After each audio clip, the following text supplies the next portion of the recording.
Hey guys, it's Josie with Queen My Pawn. I want to address something that happened to me yesterday. So I tend to play one rapid game per day, every day. That way I can exercise what I've learned and practiced before. I tend to read a lot of chess books, especially about fiction. I like to practice on Chess King. And I played that game and, I ended up um, with the result of a win. So the next day, which is today, because this happened yesterday, I get a inbox message from a user on Nietzsche's called Rabbit Magnus. And so he asks, may I ask you a question? Of course. How did you get only one inaccuracy in the last game and nothing else? Yes, it's very surprising.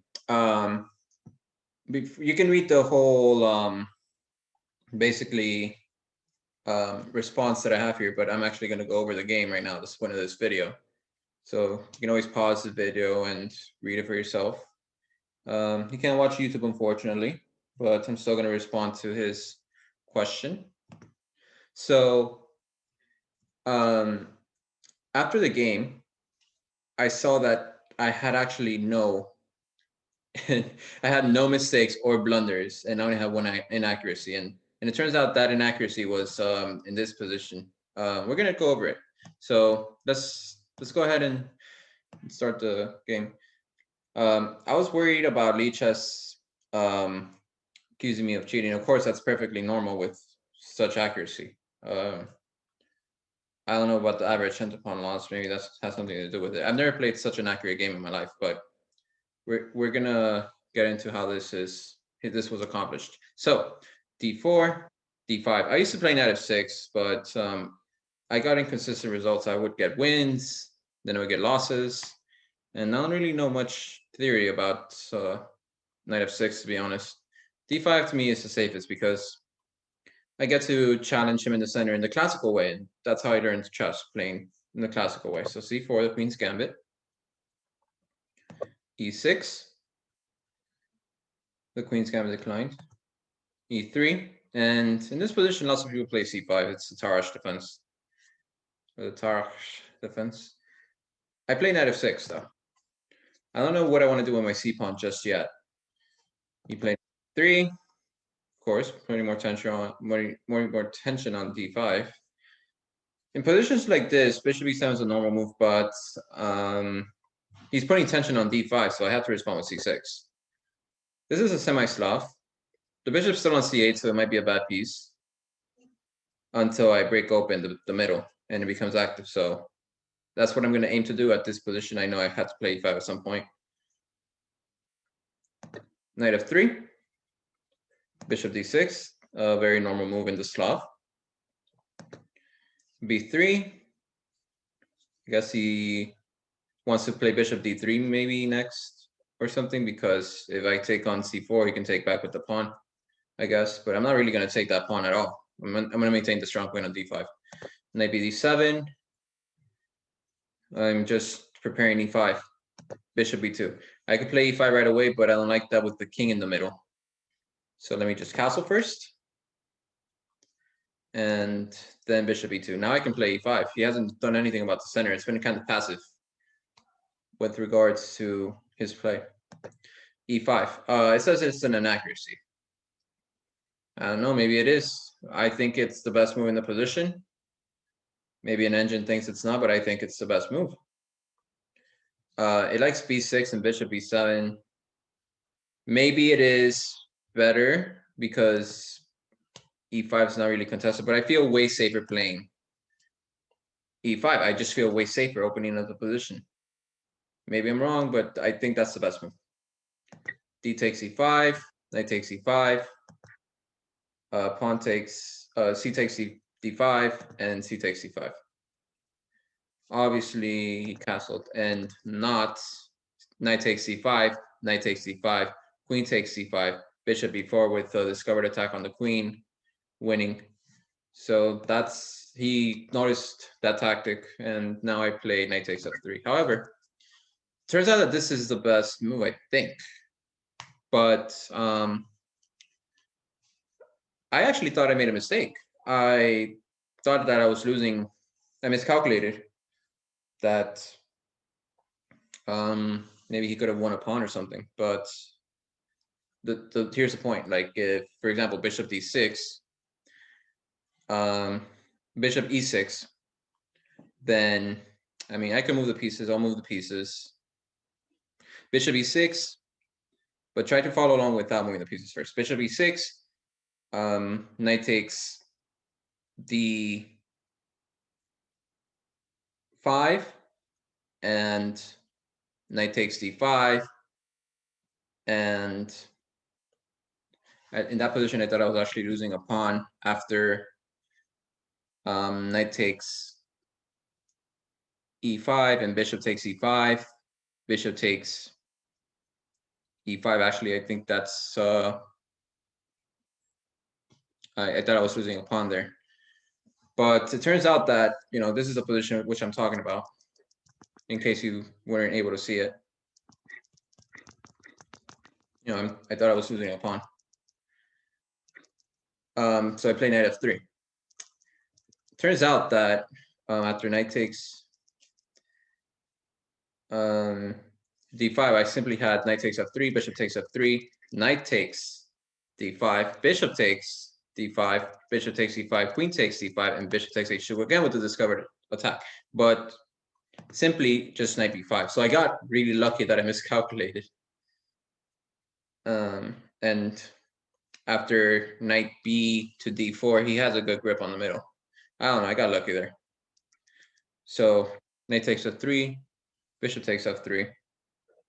Now bishop e6, and still he can't win a pawn here because of the discovered attack. So now knight to b5. I think it's an okay move because of knight b d4. So I play bishop to b8 because I don't want to give up the control of c7 after, for example, bishop e7 and rook c1 and knight to c7, or that's just an example. So of course he is getting some grip, but now I'm just simply going to go here and chase the knight away. He played an inaccuracy for sure. I think he should have just played knight to d4. And I would have to play queen to d6. So now my pieces are out. He played knight to c7, attacking my rook, but simply that's not good because of the mate threat, queen to h2. And I saw this. This is actually a typical thing to happen. It's actually in my studies, so I'm going to show you my studies. You go to lichess.org. You look up queen my pawn. Okay, there I am. Click on my studies. Click on tactics. Okay. If you like it, make sure to click the gray heart right here and like it so that more people can see it and they can be helped. And this is actually the topic of queen bishop battery right here. So I'm basically forming a queen bishop battery. See, this is very, very similar to the actual game, which is, it's a version of it. So the nice loss. So make sure to do those tactics. Okay, so bishop takes d4, d5. Now I simply just have the mate threat again with bishop takes c7. Of course, he was probably hoping for something silly like, well, he can't move the knight still. Of course, this is still winning. He can't move the knight, so he's stuck. But this is simply winning more. And f4 after bishop takes c7, then queen takes e3, check, king to h1, bishop takes f4. Of course, maybe bishop takes d5, but I think this is more convincing. And after bishop takes e6, of course, not queen takes e6, then rook takes f4. But in this position, I ought to note that I was studying some Fischer, and particularly this game. You can actually find it on Chess King Fischer, so I'll show you on my phone briefly. So I have a lot of apps here, but this one right here that says Fischer, I click on it, play like Fisher, and the game of this game pops up. Let's see, where is it? It's actually a puzzle position. Hopefully I can find it soon enough. I can definitely find it soon enough.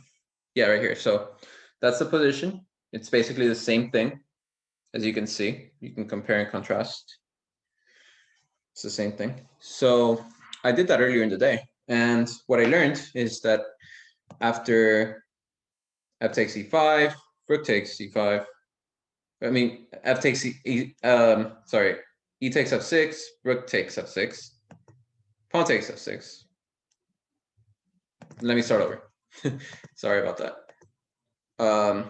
E5, rook takes f6, e takes f6, queen to c5, bishop takes h7, winning the rook.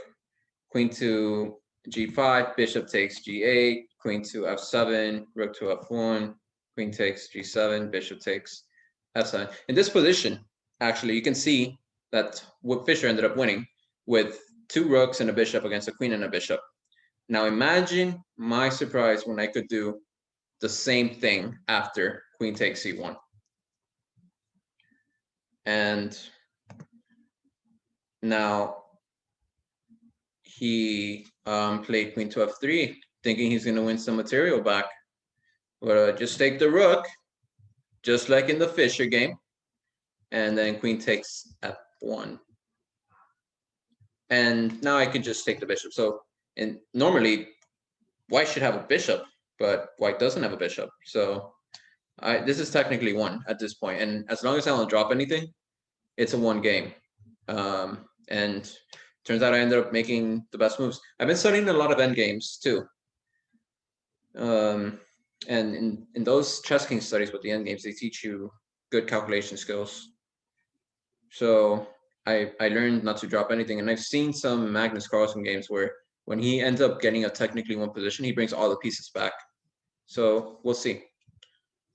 After f takes c6, queen to c4. I see the threat is queen takes pawn.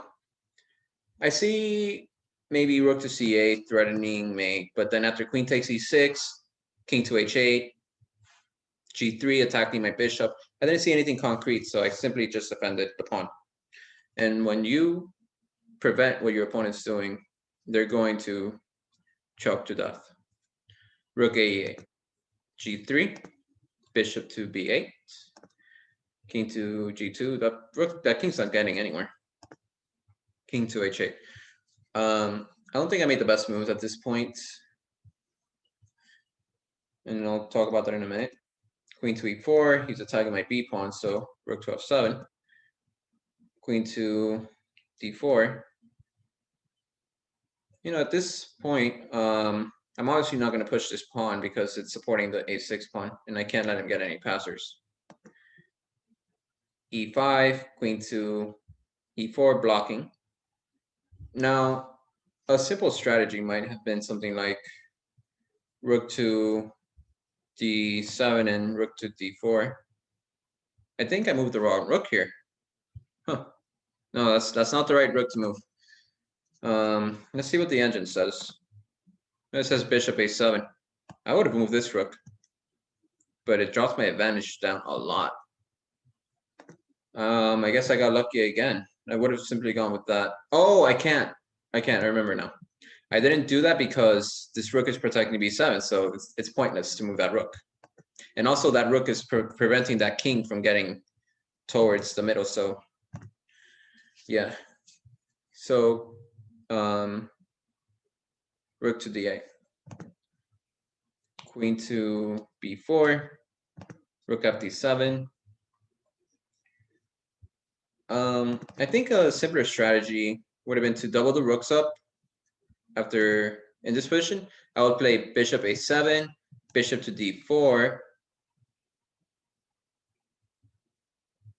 or not actually. Bishop a7 for sure. But then I mean, I don't know. I have to think more about the position, but I wanted to get a bishop here and a rook here. But I saw it too late, so I chose a different strategy instead. So rook f d7, a4, king g8. Now I want to get my king in the game, so queen to c4. I pin my own rook, but he can't do much. There's no way that he can do anything concrete. The c file is unavailable for him. So he pinned my rook up the rook to d5, king to f3, king to f7, king to e4. He can win the 2 rooks, but I'll be in a winning endgame anyways. King to f6, queen to f1, check, king to e7, and queen to f4. Now I see that this square is unavailable, and now I saw something else. If the rook goes here, the king has to go back 1 rank. Then I will just check him again. Sorry, wrong arrow. I will just check him again. Either he goes there or whatever. So I'll put that in red. Then I simply go here again to rook to d3. He cannot go down to e4 again because of rook 8 d4 checkmate. So he has to keep going back, and I just gain more space. It would have been an interesting game, but instead he chose the worst move, setting himself up for a skewer, basically. So that's how I ended up getting no mistakes or blunders and won inaccuracy. I guess this is my perfect game. I honestly think e5 is not an inaccuracy. I think that's the best move. So that's what happened in the game. And if you liked the video, make sure to give it a like. Also, remember to check out tactics. I could put the link up, or you could just go to Lichess, my profile, and then my studies, and then you'll see it's right there. But link will be in the description anyways. And make sure to subscribe as well for more content, and I'll see you in the next one.